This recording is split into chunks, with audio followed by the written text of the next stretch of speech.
नमस्कार। आज हम पत्तियों वाली सब्जियों की खेती के बारे में अध्ययन करेंगे। पत्तीदार सब्जियां एक ऐसा सिंगल ग्रुप है जिसमें न्यूट्रिएंट्स काफ़ी बड़ी मात्रा में पाए जाते हैं, या ये कह सकते हैं कि रिचेस्ट सोर्सेज ऑफ न्यूट्रिएंट्स इसमें पाए जाते हैं। प्रति इकाई क्षेत्रफल में कम लागत पर एक मिडिल क्लास और गरीब परिवार को यह न्यूट्रिएंट्स के मामले में एक बहुत अच्छी सब्जियां होती है। इसमें जो पोषक मानों का सारा कुछ सभी प्रकार के पोषक तत्व जो बॉडी को उपलब्ध कराते हैं। इसमें iron, carotene, calcium, vitamin A और सी, रिबोफ्लेविन और फोलिक एसिड काफ़ी बड़ी मात्रा में पाए जाते हैं। पत्तीदार सब्जियां बच्चों और विशेष रूप से प्रेग्नेंट महिलाएं, जो गर्भवती महिलाएं होती है, उनमें हीमोग्लोबिन की मात्रा बनाने में भी काफ़ी उपयोगी रहती है।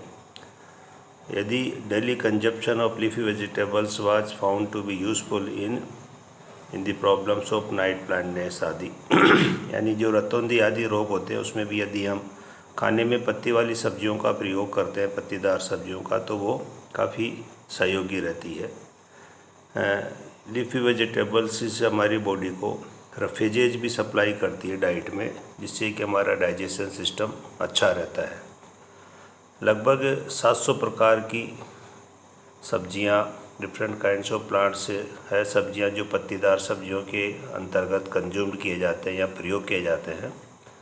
और जिनमें से जो इम्पोर्टेंट वेजिटेबल्स है वो एक ये नीचे जो सारणी दी गई है इसमें इसको बताया गया है। जैसे अमेरंथस चौलाई है, स्पेनिश बीट है, पालक है, स्पेनिश इंडियन पालक है अपना, फेनुग्रीक मेथी है, इंडियन स्पेनिश है ये, और अगाथी है ये, पारचुलाका जिसको कुल्फा बोलते हैं वो है, ड्रम स्टिक सहजना होता है, करी लीफ जो नीम होते हैं, मोरैया, कोनिजिगिया और न्यूजीलैंड स्पेनिश। इनमें से जो अमेरंथस, स्पेनिश बीट, स्पेनिश, फेनुग्रीक मेथी, ड्रम स्टिक, करी लीफ आदि का प्रयोग बड़ी मात्रा में किया जाता है। तो ये कुछ पत्तीदार सब्जियां हैं जिनका पोषण मान बहुत अच्छा है। अब जो आज की कल्टीवेशन है पत्ते वाली सब्जियों में वो है अमेरंथस यानी चौलाई।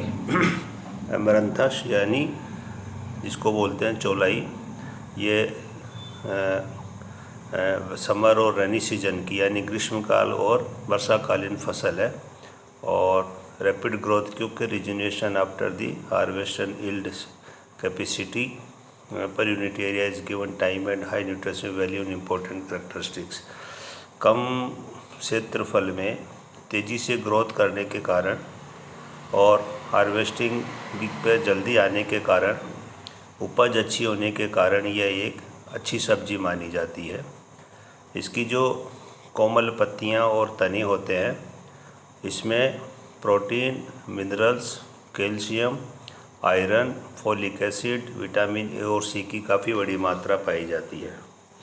और यह एक सब्जियों में काफ़ी सस्ती सब्जी कह सकते हैं ट्रॉपिकल और सब ट्रॉपिकल कंट्रीज में, पार्ट्स में अपने भारत के, जहाँ ये आसानी से ग्रो की जा सकती है। यह there are about 8 different species of amaranthus in cultivation अर्थात 8 प्रकार की सब्जियां हैं अमेरंथस की जो प्रयोग की जाती है, खेती की जाती है। इनमें से केवल 2 अमेरंथस ब्लाइटम एंड अमेरंथस ट्राइकलर यानी ये 2 प्रकार की है, छोटी चौलाई और बड़ी चौलाई। अमेरंथस ब्लाइटम और amaranthus tricolor are most common. Amaranthus belong to family amaranthaceae. Amaranthaceae कुल का पौधा है और इसमें लगभग 60 स्पेसीज है। और भारत में अमेरंथस ब्लाइटम और अमेरंथस ट्राइकलर ग्रोन दोनों ग्रो की जाती है, जो छोटी चौलाई और बड़ी चौलाई के नाम से जानी जाती है। अमेरंथस ब्लाइटम छोटी चौलाई, अमेरंथस ट्राइकलर बड़ी चौलाई। इनका जो डिस्क्रिप्शन है, ये चौलाई के जो प्रकार है ये टेबल में दिख रहे हैं हमारे अपने। इसमें कल्टीवेशन में 2 है, छोटी चौलाई और बड़ी चौलाई। अमेरंथस ब्लाइटम, इसका क्रोमोसोम नंबर 34 है और कल्टीवेटेड एंड ब्लैक सीडेड। और देन एमरैंथस ट्राइकलर आल्सो बड़ी चौलाई, क्रोमोसोम नंबर आल्सो 34, और ये भी कल्टीवेटेड एंड ब्लैक सीड्स होते हैं। तो ये 2 प्रकार की चौलाई यहाँ अपन ग्रो करते हैं। बाकी ये 8 प्रकार की चौलाई जो होती है जिनकी खेती की जाती है, पर भारत के क्षेत्र में विशेष रूप से ये छोटी और बड़ी चौलाई की ही कल्टीवेशन की जाती है। अब इसकी जातियाँ, वैरायटियाँ में डेवलप्ड बाई IRI नई दिल्ली से जो जातियाँ जिनका विकास हुआ है वो है पूसा छोटी चौलाई, एमरैंथस ब्लाइटम की, ये छोटी चौलाई है, और दूसरी है पूसा बड़ी चौलाई। ये बहुत समर और रेनी सीजन दोनों में प्रयोग की जाती है, और कंटिन्यूस भी इसको ग्रो कर सकते हैं। थोड़ी बड़ी होती है ये बड़ी पूसा बड़ी चौलाई ट्राई-कलर, और पूसा छोटी चौलाई, पूसा बड़ी चौलाई। तीसरी जाती है पूसा कीर्ति, ये भी ट्राई-कलर है। Stem is green and soft, इसका जो तना होता है वो हरा होता है, मुलायम होता है, और स्टेम लीफ जो रेशो है, ये जो एक क्वालिटी करेक्टर होता है इसका चौलाई का, स्टेम लीफ रेशो, वो 1:3.4 है, यानी 1 स्टेम और 3 इसका 3.4 गुना पत्तियाँ होती है इसमें। तो ये रेशो कहलाता है। 30 से 35 दिन में तैयार होती है और समर के लिए सूटेबल होती है। ऐसे ही है पूसा किरण, ये भी संकरण के द्वारा तैयार की गई है। एमरैंथस ट्राइकलर और एमरैंथस ट्रिस्टिस के रूप में संकरण से इसको निकाली गई है। इस जाति को पूसा किरण रेनी सीजन के लिए ये अच्छी जाती है, और 70 से 75 दिन तक ये काम करती है, और पहली कटिंग 21 से 25 दिन में आ जाती है इसमें। और इसका भी जो रेशो है 1:4.6। इसके अलावा पूसा लाल चौलाई एमरैंथस ट्राइकलर हाई यील्डिंग वैरायटी है, रेड पिगमेंट वैरायटी, यानी जैसा कि इसके नाम से ये पूसा लाल चौलाई, इसकी पत्तियाँ लाल रंग की होती है, और since stem and leaves are bright red, यानी तने और पत्तियाँ लाल रंग की। Ideal for ornamental process also, इसको गमलों में लगाते हैं तो अलंकृत गमले, अच्छे सुंदर गमले भी लगते हैं तो उसमें भी इसको काम में लिया जाता है।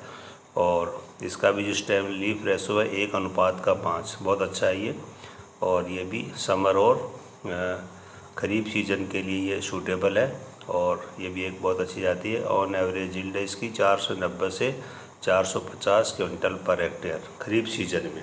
तो ये पूसा लाल चौलाई, ये जातियाँ सब IRI नई दिल्ली की है। इसके बाद कुछ जातियाँ हैं जो तमिलनाडु एग्रीकल्चर यूनिवर्सिटी की, कोयम्बटूर की, CO1, CO2, CO3 और CO4, ये भी साउथ की जातियाँ हैं और ये भी अच्छी जातियाँ हैं। CO1, CO2, CO3 और CO4 developed eight TNAU Coimbatore. इसके अलावा कुछ जातियाँ हैं जो डेवलप्ड बाई IIHR बेंगलोर, अर्का सुगुना ये प्योर लाइन सिलेक्शन जाती है, अर्का सुगुना, ये भी अच्छी जाती है IIHR बेंगलोर की, और इसके जो तने हैं जो और पत्तियाँ हरी हरी पत्तियाँ होती है, काफ़ी अट्रैक्टिव होती है, और काफ़ी regenerate at the faster rate, काफ़ी तेज़ी से वृद्धि करने वाली है। और पहली बार जो पिकिंग इसके बोने के 25 दिन बाद में आ जाती है इसकी पहली बार तोड़ाई, और 10 दिन से 12 दिन के अंतराल पर 90 दिन तक इसकी कटिंग करते रहते हैं, यानी 7 से 8 कटिंग इसकी पूरी हो जाती है। इसमें भी प्रोटीन, मिनरल्स, आयरन और A और C विटामिन काफ़ी बड़ी मात्रा में पाए जाते हैं। तो यह है अर्का सुगुना। और दूसरी जाति है अर्का अरुणिमा, ये भी मल्टीकटेड पर्पल वैरायटी है, brown and dark purple leaves, brown and dark purple leaves इसकी पाई जाती है। रेडी टू फर्स्ट पिकिंग 30 दिन में आ जाती है ये भी। तो ये भी बहुत अच्छी जाती है दोनों, अर्का अरुणिमा और अर्का सुगुना। रबी समर सीजन के लिए ये काफ़ी अच्छी जाती है ये। तो ये 2 जाति है IIHR बेंगलोर की। अब इसकी जलवायु की बात करें, वार्म ह्यूमिड क्लाइमेट इज आर्द्र गर्म जलवायु इसकी अमरंथस की कल्टीवेशन के लिए अच्छी मानी जाती है, और विभिन्न प्रकार की जलवायु में भी इसकी खेती करते हैं। केवल कुछ समय को छोड़ के रेनी और समर सीजन में दोनों में इसकी खेती आसानी से की जा सकती है, और गर्म सीजन की क्रॉप है, परंतु टेम्परेचर है जो समर में बहुत अधिक होने पर थोड़ी सी परेशानी इसके लिए होती है। बाकी लो नाइट टेम्परेचर जो रात्रि में कम तापमान हो जाता है उसके जर्मिनेशन को प्रभावित करता है, यानी बीजों का अंकुरण नहीं हो पाता। और ये C4 प्लांट है, ध्यान रखना, चौलाई एक ऐसा C4 प्लांट है, वेल टू फुल सनलाइट, जो पूरी सनलाइट में अच्छा रेस्पॉन्ड करता है। C4 प्लांट चौलाई कौन सा है? C4 plant. तो इसकी जलवायु होगी सोयल एंड क्लाइमेट में इसका it can be grown in a wide range of soils, विभिन्न प्रकार की मिट्टियों में इसको ग्रो कर सकते हैं, परंतु सैंडी लोमी से दोमट की मिट्टी इसके लिए अच्छी मानी जाती है। और इसका जो pH है जो वो preferred for its cultivation successfully, और फर्टाइल उर्वरक मिट्टी होनी चाहिए, रिच इन ऑर्गेनिक मैटर जिसमें कार्बनिक पदार्थ अच्छी मात्रा हो, जल निकास की सुविधा अच्छी हो, तो इसमें इसकी खेती कर सकते हैं। ऐसी मिट्टियाँ जहाँ पानी भरा होता है वहाँ इसकी खेती में थोड़ी सी दिक्कत होती है, तो वाटर लॉजिंग कंडीशन इसके लिए नहीं होनी चाहिए। जो सोइल pH मान है वो 5.5 से 7.5 तक का इसके लिए बेटर माना गया है, 5.5 टू 7.5, और इससे pH मान में इसकी ग्रोथ अच्छी होती है। और कुछ वैरायटियाँ जो इसकी होती है चौलाई की, वो ज़्यादा pH मान होता है 10 तक का, वहाँ तक भी इसको ग्रो कर सकते हैं। तो एक ये ऐसी मिट्टियाँ जहाँ pH मान 7 से ज़्यादा है, 10 से कम है, वहाँ पर भी इसको कर सकते हैं, यानी खेती कर सकते हैं। और खेत को अच्छी प्रकार से तैयार करके, प्लोइंग करके, भुरभुरी मिट्टी करके और क्यारियों में बांट लेते हैं, और 3 से 4 प्लोइंग करते हैं और बाद में समतल कर लेते हैं। इसके लिए जो खाद और उर्वरक है वो है 200 से 250 क्विंटल गोबर की खाद, जो कि अंतिम जुताई के साथ खेत में बुरका अच्छी प्रकार से मिक्स कर देते हैं 2-3 सप्ताह पहले बुआई के। इसके बाद 30 किलोग्राम P2O5 और 20 किलोग्राम K2O, 30 किलोग्राम फास्फोरस और 20 किलोग्राम पोटास प्रति हेक्टेयर बुआई के साथ ही, यानी अंतिम जुताई के साथ ही खेत में दे देते हैं। 30 किलोग्राम फास्फोरस और 20 किलोग्राम पोटास प्रति हेक्टेयर बेसल डोज के रूप में। इसके बाद 50 किलोग्राम नाइट्रोजन होती है, जो टॉप ड्रेसिंग के रूप में 3 स्प्लिट डोजेज में, यानी 50 किलोग्राम नाइट्रोजन को 3 भागों में बांटकर 20 दिन बाद में बुआई के। इसके बाद second and third after first and second cutting, दूसरी और तीसरी कटिंग होती है उसके साथ, यानी नाइट्रोजन को 3 भागों में बुआई के 20 दिन बाद, फिर पहली कटिंग के बाद और दूसरी कटिंग के बाद, इस तरह से इसको नाइट्रोजन का प्रयोग इसमें किया जाता है। इसकी जो सोइंग है वो मई जून के महीने में उत्तरी भारत में इसकी बुआई करते हैं, और दक्षिणी भारत में इसको वर्ष भर खेती कर सकते हैं। इसके 2 प्रकार के मेथड से इसकी बुआई के, एक तो सीधा खेत में डायरेक्ट सोइंग, सीधी खेत में बुआई करना, जो कि ब्रॉडकास्टिंग मेथड से भी कह सकते हैं, और लाइन टू लाइन सोइंग भी कर सकते हैं। इसके अलावा रेजिंग ऑफ सीडलिंग्स और पौधे तैयार करके भी खेत में ट्रांसप्लांटिंग करके, 2 प्रकार की विधियों यानी डायरेक्ट सोइंग और ट्रांसप्लांटिंग के द्वारा भी इसमें करते हैं। दक्षिण भारत में विशेष रूप से ट्रांसप्लांटिंग मेथड से ही अमरंथस उगाया जाता है, जबकि उत्तरी भारत में ब्रॉडकास्टिंग मेथड से इसको किया जाता है। इसके बीज बहुत बारीक होते हैं, इसलिए बोते समय थोड़ा सा बहुत गहरा नहीं बोना चाहिए, लगभग 1 सेंटीमीटर गहरी पे बो करके और मॉइस्चर वाली हल्की सी सिंचाई कर देते हैं, जिससे कि बीजों का जर्मिनेशन हो जाता है। तो बीजों को जब पंक्तियों में बोते हैं तो 20 सेंटीमीटर पंक्ति से पंक्ति की दूरी और 15 सेंटीमीटर पौधे से पौधे की दूरी रखते हैं। बीज की मात्रा है 2 से 2.5 किलोग्राम प्रति हेक्टेयर, 2 से 2.5 किलोग्राम प्रति हेक्टेयर बीज इसकी डायरेक्ट सोइंग के लिए पर्याप्त होता है। और यदि इसका नर्सरी तैयार करके बोते हैं तो यह मात्रा आधी हो जाती है, 1 से 1.5 किलोग्राम प्रति हेक्टेयर। 3 से 4 पुराने, जब इसकी नर्सरी तैयार करेंगे तो 3 से 4 सप्ताह पुराने पौधों की खेत में ट्रांसप्लांटिंग कर देंगे। इस तरह से ये इसकी बुआई का है, मई जून के महीने में बोएंगे। डायरेक्ट सोइंग भी है और नर्सरी तैयार करके भी है। यदि सीधा खेत में बोते हैं तो बीज की मात्रा 2 से 2.5 किलो जी पर हेक्टेयर होगी, और नर्सरी तैयार करके बोएंगे तो 1 से 1.5 किलोग्राम पर हेक्टेयर बीज की मात्रा इसकी प्रयोग करेंगे। इसके बाद इरिगेशन में बुआई के बाद हल्की सिंचाई कर देते हैं और सिंचाई हमेशा हल्की ही रखते हैं इसमें, ताकि प्रॉपर जर्मिनेशन हो जाए। और जैसा कि पहले बताया, वाटर लॉजिंग कंडीशन नहीं बने, इसलिए कम पानी बार बार देते हैं। और इसके अलावा अच्छी वृद्धि के लिए फ्रीक्वेंट इरिगेशन, नियमित रूप से इसकी सिंचाई करते हैं 5 से 7 दिन के इंटरवल पर। ये इस पर निर्भर करता है कि मिट्टी कैसी है और मौसम कैसा है। खरीफ सीजन में प्रॉपर ड्रेनेज के भी ध्यान रखना चाहिए, यानी बरसात के मौसम में इसका प्रॉपर ड्रेनेज हो खेत में, जिससे कि इसकी वृद्धि अच्छी हो सके। इंटरकल्चर के रूप में इसमें 2 से 3 वीडिंग और होइंग करते हैं, जिससे कि सारे खरपतवार बाहर निकल के फसल को अच्छा बढ़ने दे, मिट्टी में एरेशन हो जाए और ग्रोथ अच्छी हो जाए, जिससे कि कटिंग जरी तो हेल्थी स्वस्थ पत्तियां इसमें मिल जाए इस तरह से।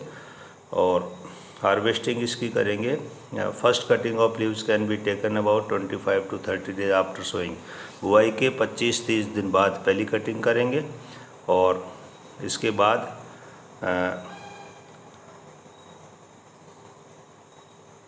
कभी कभी इसको एमेरंथस के पूरे पौधों को भी निकाल लेते हैं और ज़मीन से 2 सेंटीमीटर ऊपर काट करके उन पत्तियों को बाज़ार में बेचते हैं।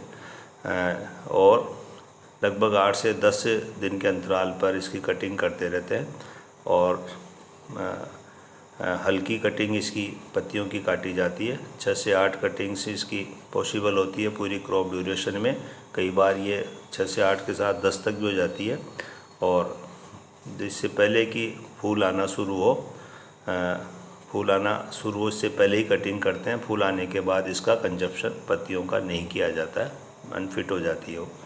तो इस तरह से ये पत्तियों की खेती के लिए एमेरंथस चौलाई का प्रयोग हम खेती करते हैं इसके लिए।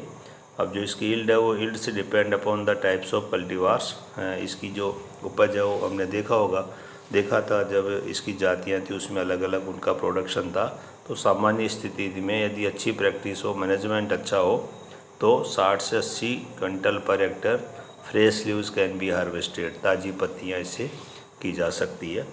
इस तरह से ये एमेरंथस चौलाई, छोटी चौलाई और बड़ी चौलाई ये की खेती हम करते हैं पत्तीदार सब्जियों के रूप में, जो काफ़ी एक न्यूट्रिशन मीडियम क्लास के लिए, बच्चों के लिए, गर्भवती महिलाओं के लिए काफ़ी पोषण वाली सब्जी होती है। बहुत जल्दी तैयार होने वाली सब्जी होती है, खेत में लगभग 70 से 80 दिन में तैयार हो जाती है और काफ़ी प्रॉफिटेबल सब्जी होती है। इस तरह से चौलाई की खेती की जाती है।